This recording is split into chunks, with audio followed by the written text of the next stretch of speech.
بسم اللہ الرحمن الرحیم۔ میرا تعلق ایک امیر گھرانے سے تھا، لیکن میری امی نے میری شادی فقیروں میں کر دی اور کہا یہ گھر تمہارے لیے بہترین ہے۔ وہ لوگ خود بھی مانگتے اور مجھے بھی مانگنے کا کہتے، لیکن ایک بات بڑی عجیب تھی کہ ان سب کے لہجوں سے لگتا تھا کہ وہ لوگ پڑھے لکھے ہیں۔ نہ جانے کہاں سے کھانے کے وقت بہترین کھانا بھی آ جاتا۔ اکثر رات میں دیکھتی کہ میرا شوہر غائب ہے اور ساس بھی نہیں ہے۔ ایک دن میں کافی رات تک سونے کا ناٹک کرتی رہی۔ ٹھیک آدھی رات کو میں نے دیکھا کہ شوہر اور ساس۔ میرا تعلق ایک امیر گھرانے سے تھا۔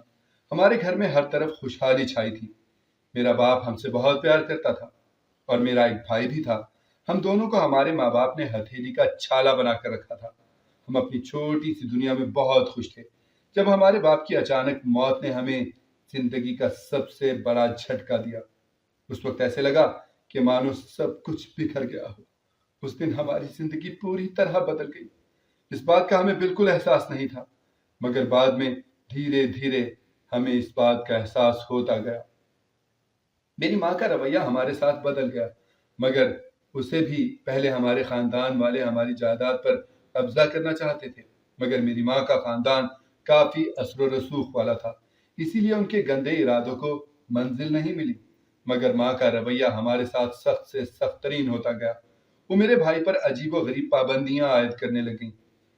اسے کہیں بھی جانے نہ دیتی، نہ کھیلنے نہ پڑھنے۔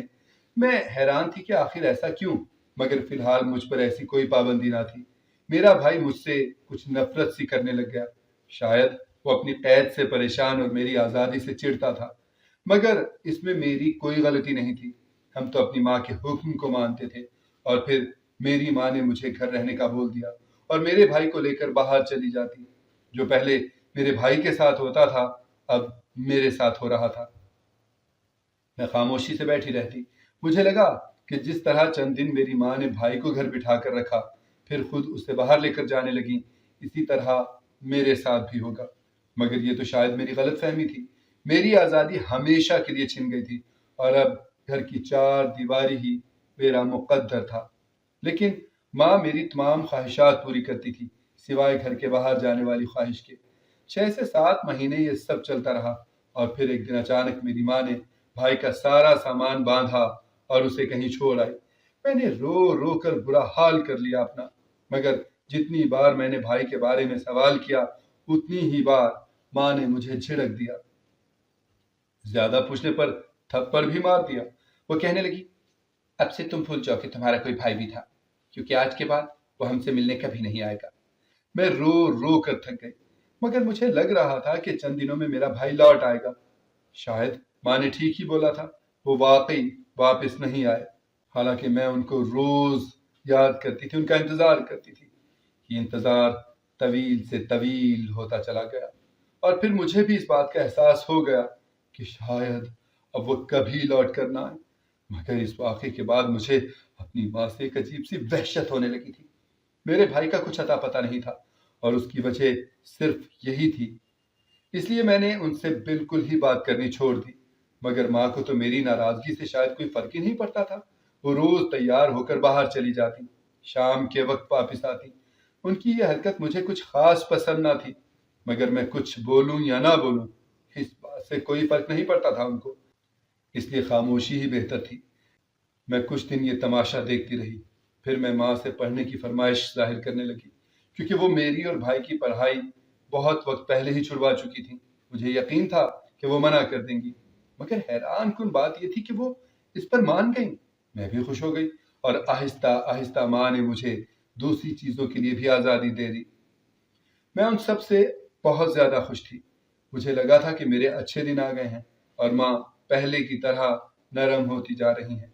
مگر اپنے بھائی کے جانے کا دکھ مجھے ابھی تک تھا، لیکن میں ان کے بارے میں کوئی سوال نہیں کر سکتی تھی، کیونکہ ان کے بارے میں جب بھی کوئی ذکر ہوتا تو میری ماں بھڑک جاتی اور کئی روز تک میری آزادی پر پابندی لگ جاتی۔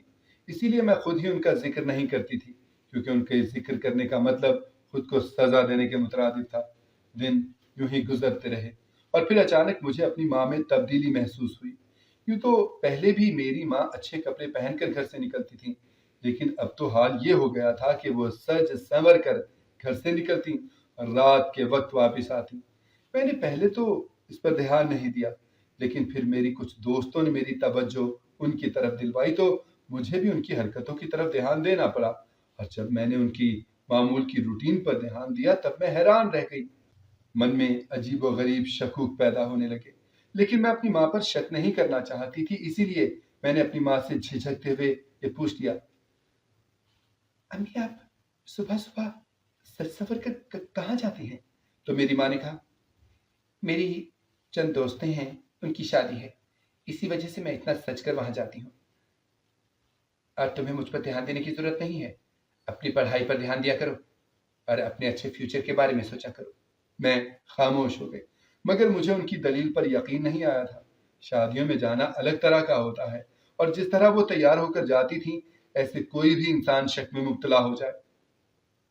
لیکن پھر میں نے اپنے من کو سمجھا کر اپنی ماں پر یقین رکھنا ہی صحیح سمجھا۔ مگر ایک بار میں اپنی دوستوں کے ساتھ گھومنے کے لیے نکلی، وہاں میں نے ایک ہوٹل کے اندر اپنی ماں کو کسی مرد کے ساتھ کھانا کھاتے ہوئے دیکھا۔ وہ ان کے ساتھ ہنس ہنس کر بات کر رہی تھی۔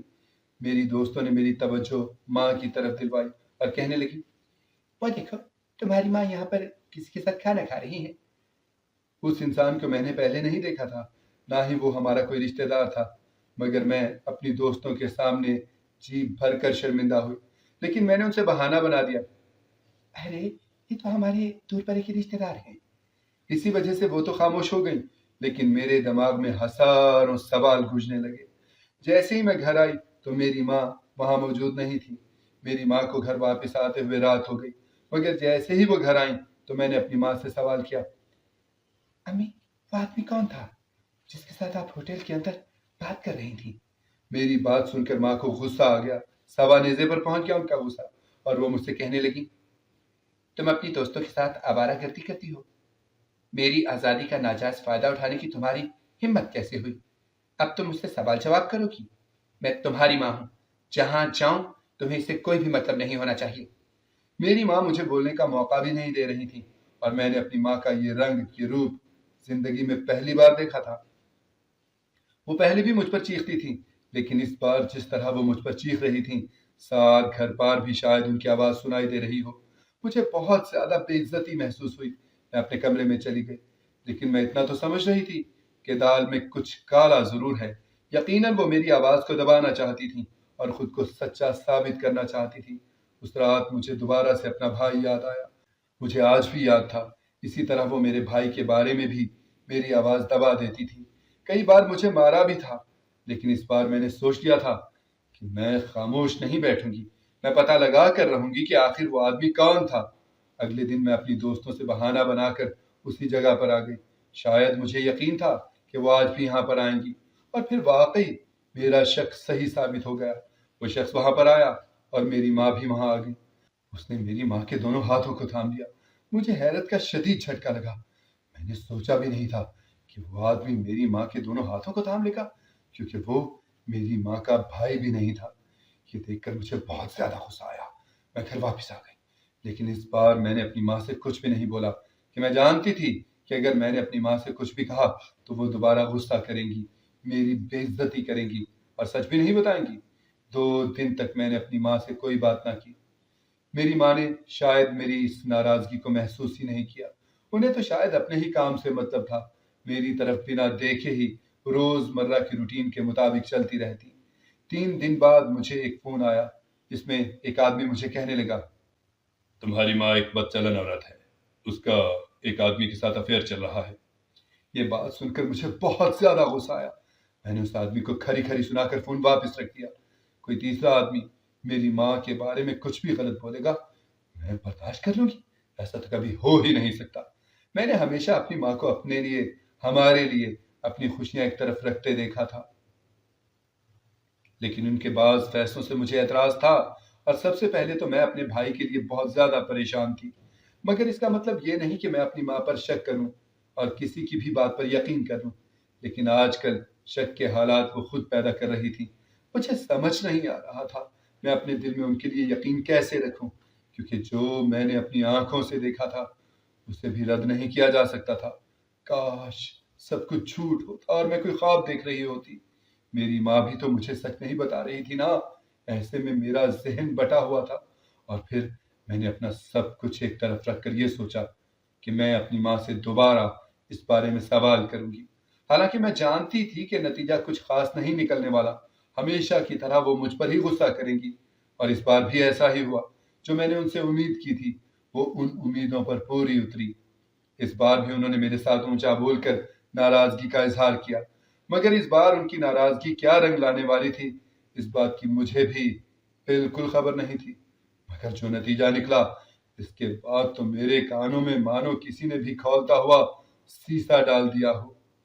انہوں نے کہا، اب تم جوان ہو گئی ہو، تم بلا وجہ اپنے دماغ میں شک اور وہم پالتی رہتی ہو، اس لیے مجھے تمہارا انتظام کرنا ہی پڑے گا۔ انہوں نے میری شادی کا فیصلہ کر لیا۔ میں بھلے کسی اور کو پسند نہیں کرتی تھی، لیکن اتنی جلدی میں شادی بھی نہیں کرنا چاہتی تھی، کیونکہ مجھے اپنے بھائی کی فکر ستاتی رہتی تھی۔ لیکن یہ فکر اب میں اپنی ماں کے سامنے ظاہر نہیں کرتی تھی، مگر میں اس وقت اپنی ماں کو شادی کے لیے انکار بھی نہیں کر سکتی تھی۔ ایک دو بار اشاروں میں نے اپنی ماں کو یہ سمجھانا چاہا کہ میں فی الحال پڑھ رہی ہوں اور مجھے شادی نہیں کرنی، مگر میری ماں نے کہا، یہ میرا آخری فیصلہ ہے، تمہارا ذہن بہت سارے غلط باتوں کو سوچنے لگا ہے، بہتر ہے کہ تم اپنے ذہن کو اپنے گھر بسانے میں لگاؤ۔ میں سمجھ گئی کہ وہ اپنی طرف سے میرا دھیان بٹانا چاہتی ہیں اور مجھے اپنے گھر میں مصروف کر دینا چاہتی ہیں۔ اور پھر میری ماں نے میری خاطر لڑکا ڈھونڈنا شروع کر دیا۔ میں خوش تو نہیں تھی، مگر مجھے اس بات کا سکون تھا کہ اب میری ماں زیادہ تر وقت گھر میں ہی گزارنے لگی تھی۔ یہی بات مجھے سکون دے رہی تھی، اسی لیے میں خاموشی سے جو کچھ ہو رہا تھا اسے دیکھ رہی تھی۔ لیکن یہاں پر بھی میری زندگی مجھے شاک کر دے گی، یہ تو میں نے کبھی نہیں سوچا تھا، کیونکہ ہم امیر گھرانے سے تعلق رکھتے تھے، لیکن میری ماں نے میری شادی فقیروں میں کر دی اور کہا، یہ گھر تمہارے لیے بہترین ہے۔ مجھے ان کے اس فیصلے پر شدید غصہ ہے۔ وہ تو ہمیشہ ایسے ہی فیصلے لیتی تھی، پہلے انہوں نے میرے بھائی کو پتہ نہیں کہاں غائب کر دیا تھا، اور اس وقت بھی انہوں نے میرے لیے ایسا عجیب فیصلہ کیا تھا کہ میرے دماغ میں ٹینشن کے سوا کچھ بھی نہیں تھا۔ وہ لوگ خود بھی مانگتے تھے اور مجھے بھی مانگنے کا کہتے۔ میں نے ہمیشہ گھر بیٹھ کر عزت کی روٹی کھائی تھی، یہ مانگنا میرے لیے کافی ذلت آمیز کام تھا، مگر مرتی کیا نہ کرتی والا سین میرے ساتھ ہونے لگ گیا۔ چاہوں یا نہ چاہوں مجھے ہر حالت میں مانگنا ہی تھا۔ لیکن ایک بات بڑی عجیب تھی کہ ان سب کے لہجوں سے لگتا تھا کہ وہ لوگ پڑھے لکھے ہیں اور ان کے طور طریقے بھی فقیروں جیسے نہیں تھے۔ فقیروں کے مقابلے میں وہ لوگ کافی صفائی پسند تھے، نہ جانے ان کے پاس کہاں سے کھانے کے وقت بہترین کھانا بھی آ جاتا، ایسا کھانا جیسے کسی 5 اسٹار سے آرڈر کیا ہو۔ اس کے علاوہ اکثر رات میں دیکھتی کہ میرا شوہر غائب ہے اور ساس بھی نہیں ہے، بس ان کی یہی حرکتیں مجھے بہت عجیب لگتی تھیں۔ کبھی کبھی مجھے لگتا کہ شاید وہ واقعی فقیر نہیں ہیں، مگر جب وہ گھر گھر جا کر مانگتے تو میرا دل خراب ہو جاتا اور ساری خوش فہمی دھری کی دھری رہ جاتی۔ ایک دن میں کافی رات تک سونے کا ناٹک کرتی رہی۔ ٹھیک آدھی رات کو میں نے دیکھا کہ شوہر اور ساس ہماری جھونپڑی سے اٹھ کر باہر جا رہے ہیں۔ میں نے سوچا کہ اس وقت آدھی رات کو کہاں جا سکتے ہیں؟ اتنا تو میں جانتی تھی کہ وہ لوگ روزانہ کہیں نہ کہیں تو ضرور جاتے ہیں، مگر وہ لوگ کہاں جاتے ہیں یہ جاننے کا آج میرے پاس سنہری موقع تھا۔ اسی لیے میں نے ان کا پیچھا کیا اور وہ دونوں ایک بڑی سی گاڑی میں بیٹھ کر جانے لگے۔ اتنی بڑی گاڑی ان کے پاس کیسے آئی؟ میں یہ دیکھ کر حیران رہ گئی۔ میں نے بھی رکشہ لے کر ان کا پیچھا کرنا شروع کر دیا۔ وہ لوگ ایک ہوٹل میں داخل ہوئے، میں بھی اس ہوٹل میں گئی تو میں یہ دیکھ کر حیران رہ گئی کہ وہ لوگ اسی آدمی سے مل رہے تھے جس آدمی کو میں نے اپنی ماں کے ساتھ دیکھا تھا، جسے دیکھ کر مجھے بہت ہی زیادہ غصہ آنے لگا۔ لیکن میں نے اپنے غصے کو کنٹرول کیا اور سوچنے کی کوشش کی کہ اس آدمی کا میرے ساتھ یا میری ماں کے ساتھ کیا تعلق ہو سکتا ہے۔ پہلے تو میں اس بات سے پریشان تھی کہ وہ میری ماں کو جانتا ہے، لیکن اب میں اس بات پر پریشان ہوں کہ یہ میرے سسرال والوں کو بھی اچھی طرح جانتا ہے، اور میرے سسرال والے رات کو مجھے بنا بتائے اس سے کیوں ملتے ہیں؟ یہ تو ایک راز تھا۔ کاش میری ماں مجھے بھروسے میں لے کر سب کچھ بتا دیتی تو شاید یہ سب کچھ نہ ہوتا۔ میں خاموشی سے اپنے گھر آ گئی۔ صبح ہوتے ہی میں نے اپنے شوہر سے پوچھا، آپ لوگ رات کو کہاں جاتے ہیں؟ تو وہ کہنے لگا، ہم تو کہیں نہیں جاتے، سارا دن مانگ مانگ کے ہم تھک جاتے ہیں، اتنا تھک جاتے ہیں رات کو کہ کہیں بھی جانے کی ہمت نہیں ہوتی۔ تم نے شاید کوئی خواب دیکھا ہوگا۔ ان کے جھوٹ پر میں خاموش ہو گئی۔ بچپن سے لے کر اب تک میری زندگی راز بن کر رہ گئی تھی۔ اسی لیے اب میں نے سوچ لیا تھا کہ میں اپنی باقی زندگی بھی اس طرح نہیں گزاروں گی۔ میں اس آدمی کے بارے میں پتہ لگا کر رہوں گی کہ آخر وہ کون ہے اور میرے آس پاس کے لوگوں کے ارد گرد کیوں منڈلاتا رہتا ہے۔ اسی لیے میں نے آج رات ہونے کا انتظار کیا۔ جیسے ہی میرا شوہر اور ساس رات کے وقت اٹھے باہر جانے لگے تو میں بھی ان کے پیچھے پیچھے چل پڑی۔ آج کی رات میں اس آدمی کے رازوں سے پردہ اٹھا کر رہوں گی۔ آخر وہ کون ہے؟ مگر آج میرے شوہر اور ساس کی گاڑی کہیں اور ہی جا رہی تھی۔ یہ دیکھ کر میں حیران رہ گئی کہ وہ گاڑی کہیں اور نہیں بلکہ میرے ہی گھر کے سامنے جا کر رکی تھی۔ میں حیران رہ گئی کہ رات کے وقت یہ میرے گھر پر کیوں آئے ہیں؟ اگر ان کو آنا ہی تھا تو مجھے بھی ساتھ لے کر آتے۔ لیکن خیر، وہ لوگ اندر چلے گئے۔ مجھے بھی وہاں کے سیکیورٹی گارڈ جانتے تھے، اس لیے مجھے اندر جانے میں کوئی دقت نہیں ہوئی۔ مگر اندر جا کر میرے پیروں تلے سے زمین نکل گئی۔ وہی آدمی میرے گھر کے اندر بھی موجود تھا۔ وہ لوگ بیٹھ کر کوئی بات کر رہے تھے۔ میرے صبر کا پیمانہ لبریز ہو گیا۔ میں وہاں پر پہنچ گئی۔ میں نے کہا، آخر یہ آدمی کون ہے؟ یہاں پر کیا کر رہا ہے؟ مجھے وہاں پر دیکھ کر میری ماں اور باقی سب حیران رہ گئے۔ میری ماں نے کہا، تم یہاں رات کے وقت کیا کر رہی ہو؟ میں نے غصے سے اپنی ماں کی طرف دیکھا اور کہا، یہ سوال نہ کریں تو زیادہ بہتر ہوگا، بلکہ یہ آدمی رات کے وقت یہاں پر کیا کر رہا ہے؟ سوال تو یہ ہونا چاہیے۔ اور میرا شوہر، ساس رات کے وقت چھپ چھپ کر یہاں آپ سے ملنے کیوں آتے ہیں، جبکہ انہوں نے ایک بار مجھے اپنے ساتھ لانے کی بات نہیں کی۔